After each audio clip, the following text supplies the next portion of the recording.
Buenos dias. Hola. This is Kai Pacha with the Weekly Paleo Report for May 14th of 2014.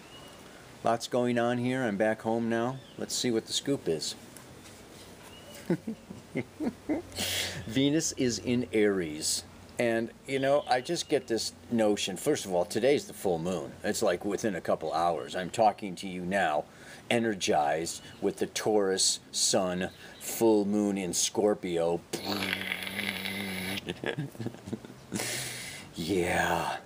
It's funny because on the plane coming home here, I was reading Dr. Jekyll and Mr. Hyde. It's a great, you know, we all have a Dr. Jekyll and a Mr. Hyde, and this is so perfect. Right now, as I'm speaking, actually, the moon is occulting Saturn in Scorpio. Yeah? So Saturn is like Dr. Jekyll, the respectable doctor that does his duty as a responsible citizen in the community, and going through Scorpio. Mr. Hyde, the deep dark shadow of evil that just wants his way and gets a certain delight and passion. And it's powerful because, you know, Mr. Hyde, you know, had the energy, the kundalini, that root serpent, red chi, life force. In the end, Mr. Hyde took over Dr. Jekyll. Yeah, it's kind of interesting. It's like once we give way out of our ego and our structured thinking and our appearances and give way to that deep inner craving that is Scorpio, it's all over, baby. I mean, he ended up dying. That is Scorpio in the 8th house. Yeah, you know, I think it was suicidal. He had to get rid of himself. But anyway, we're all looking at this. You know, I mean, we're all dealing with deep, powerful, passionate energies now, with deep, powerful forces. We've got Pluto in Capricorn, Saturn in Scorpio. It's a mutual reception. They're taking each other's places. This is a time of each of us dealing our own inner battles with our own need to maintain and be responsible and dutiful and do our duty and do our job to our partners and our kids and our families and our country and whoever, our bosses. And this other side, this inside of us that has had it, that is angry, that is frustrated, that is passionate, that just wants its hungers, its desires met. And this is just like, you know, this pull is going on, and you can experience it in this, in this full moon. And how that manifests in our lives is what? Through sexuality, through intimacy, through our most intimate partnerships that involve money, power, influence, sexuality. It's control, domination, suspicion, manipulation. These are the lower energies that we need to look at. And by looking at these, we become conscious of our unconscious. And we see ourselves and we see our truth, and we can grow and evolve from there. Rather than suppressing, ignoring, denying, avoiding, eating more popcorn, going to more movies, smoking more something or whatever. Not looking, not acknowledging, unwilling to feel the pressure, the intensity of our deep, base, emotional, instinctual nature. And yet, that is what causes so much of the neurosis, psychosis, wars, betrayals, lies, cheats, murders. Yeah, all this stuff is because so much. So we are in the process as human beings. Yes, and the moon moves into Sagittarius today. Sagittarius, the meaning of life. Half man, half horse. The union of human consciousness with the animal instinct to find meaning, a higher meaning, truth. Sagittarius is the truth seeker. And it begins with being honest with ourselves. So we're moving into that, yeah, and that moon stays in Sagittarius until Saturday. So from, today until Saturday, we can kind of feel into and figure out, understand what's been going on these past 2-3 days with the moon in Scorpio and this full moon, yeah, being triggered. And kind of come back out of the underworld emotional, like, whoa, yeah, and get a little more distance, a little more objectivity. But the interesting thing is that at the same time, Venus in Aries now has gone into, a square with Pluto today. Venus in Aries, square Pluto. And then comes around, yeah, on Thursday, tomorrow, conjuncts with Uranus, and then by Sunday moves forward and squares Jupiter down here in Cancer. So this T-square of Pluto, Jupiter, Uranus has been going on for a long time. Now Venus is coming around. And what is that like? I mean, I'm thinking it's like, it's like some kind of a science fiction movie. And they're having a lot of these now with these women warriors. Yeah?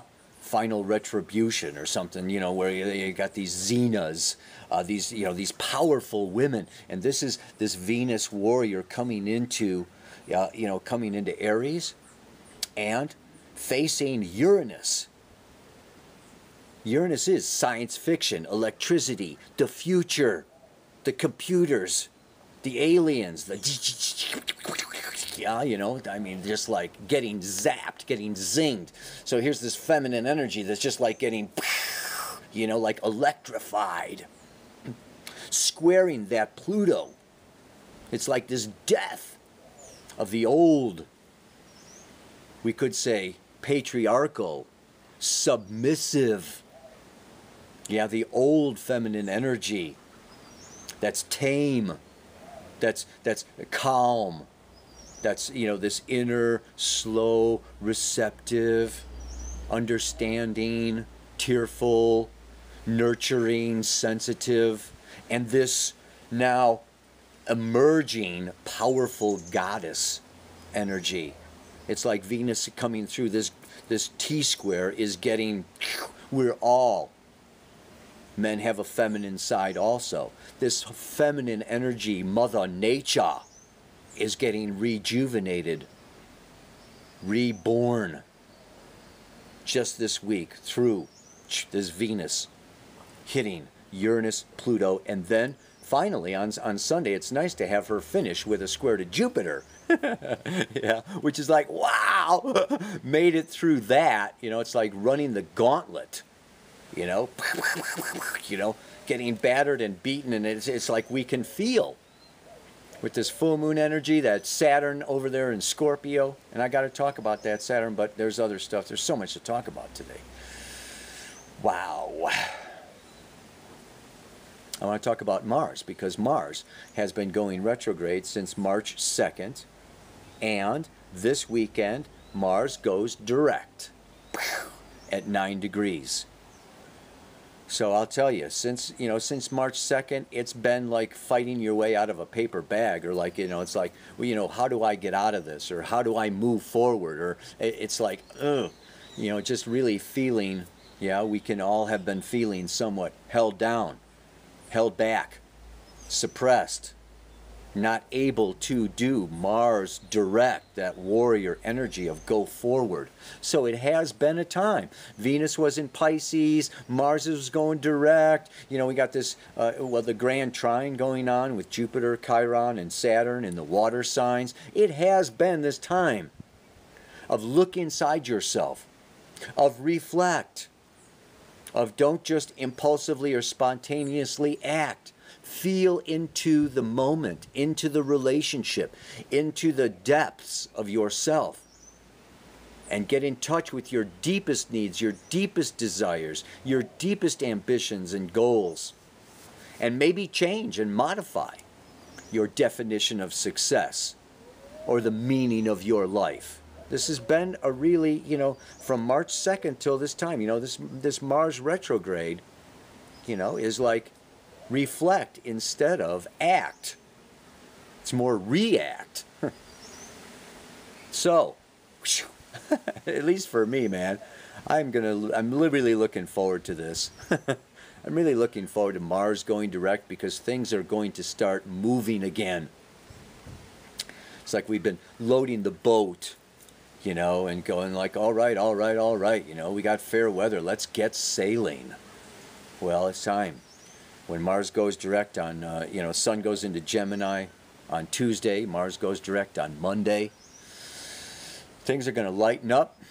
Sun moving out of Earth into air. Mars going direct. Venus is going to be out of the gauntlet. Still in square to Jupiter. So next week it's going to be lightening up a lot. And until then, you know, these last couple of weeks have been pretty freaking intense. Yeah? So, underneath it all, Jupiter is today, at this moment as I'm speaking to you, at 17 degrees, 8 minutes of Cancer. Exactly trine to Chiron, 17 degrees, 8 minutes of Pisces.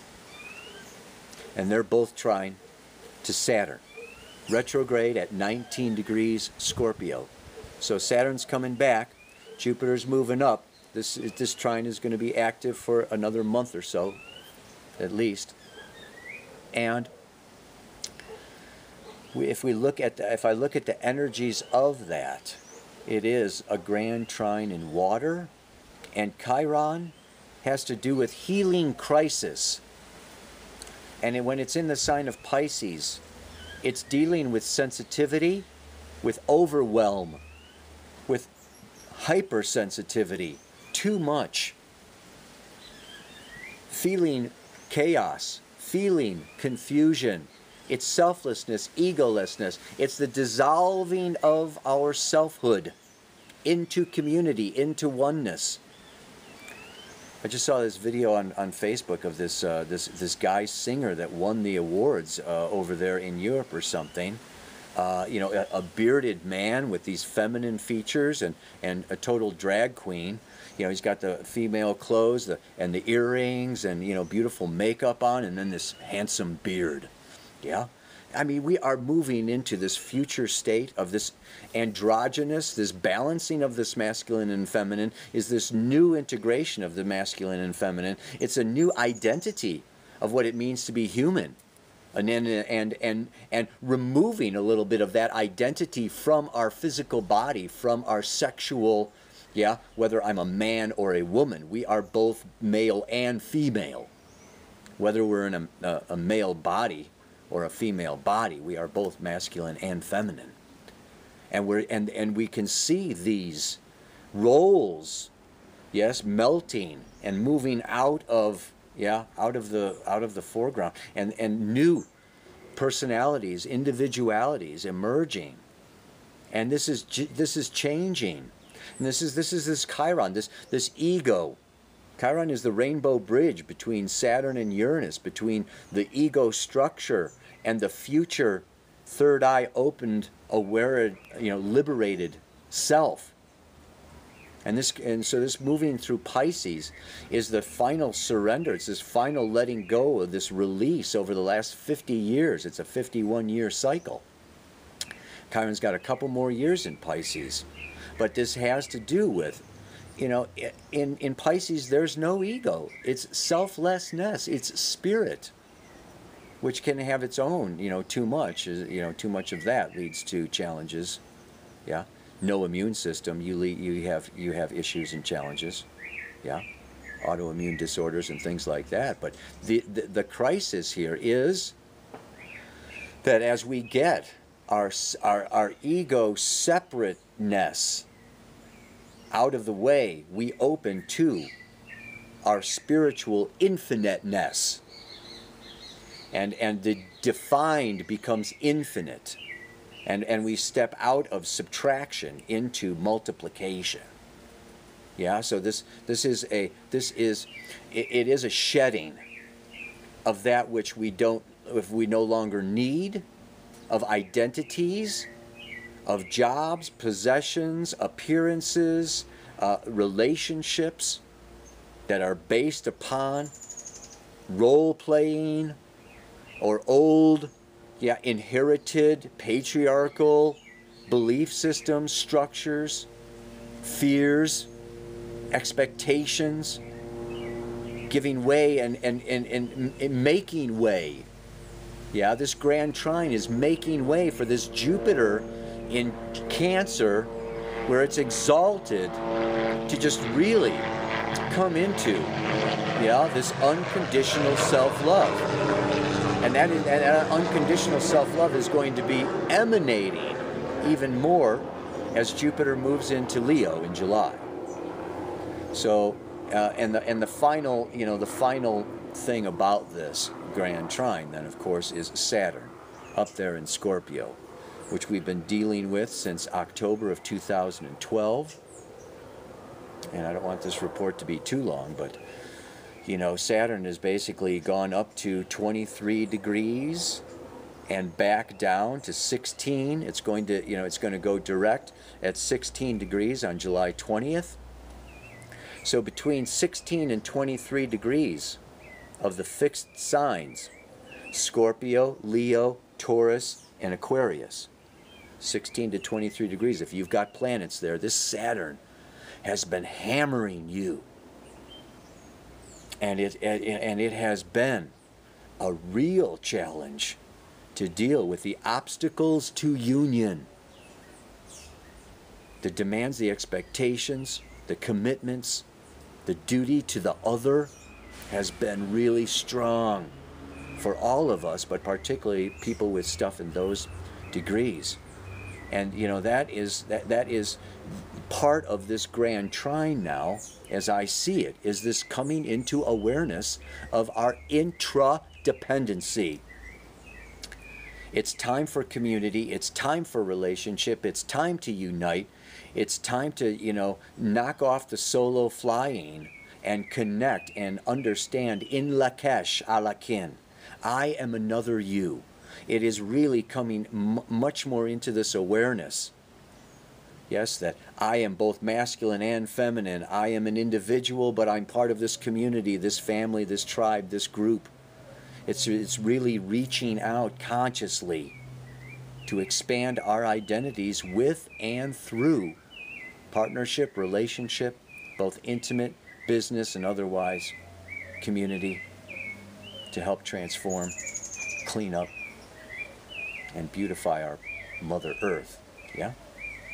So this you know, it's a healing time, but like I say, this healing of this grand trine, yeah, really involves kind of a dissolution of self-centered, narcissistic forms of behavior within our relationships, and a listening and an actively, Venus, yes, in Aries, actively listening, actively merging, actively, yeah, receiving the energy of others in interpersonal relationships.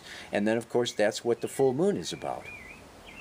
The full moon is, you know, it's time now that, you know, the waxing moon is self-subjective, building up until that full moon is, you know, now it's disseminating, it's time. Yeah? The waning moon is about relationship and going out and being influenced and receiving and merging with and uniting. Yeah? And letting go of what has been built up now through teaching, serving, and giving. So, go, go, go. Yeah? So the mantra for today, yeah, I mean, we've all been going through, yeah, the Sun opposite Saturn last week, this full moon in Scorpio. When my life is full of pressure, I know it is a test to choose and take what's valuable and leave behind the rest. We're getting kind of, you know, it's like you get pushed You're going on vacation or you're going on a journey, only so much fits in that suitcase, baby. You're going through the eye of the needle and you can't take all that stuff with you. So we have been kind of getting, you know, pushed through the juicer. Carrot juice. We've all been a bunch of carrots getting juiced lately, yeah? So, but the good part of that is, yeah, that we come out lighter, freer, liberated, and open, yeah. When my life is full of pressure, I know it is a test to choose and take what's valuable and leave behind the rest.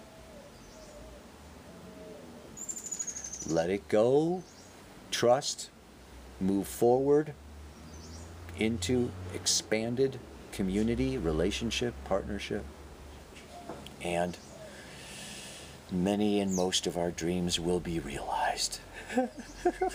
Yeah. Namaste. Aloha. So much love.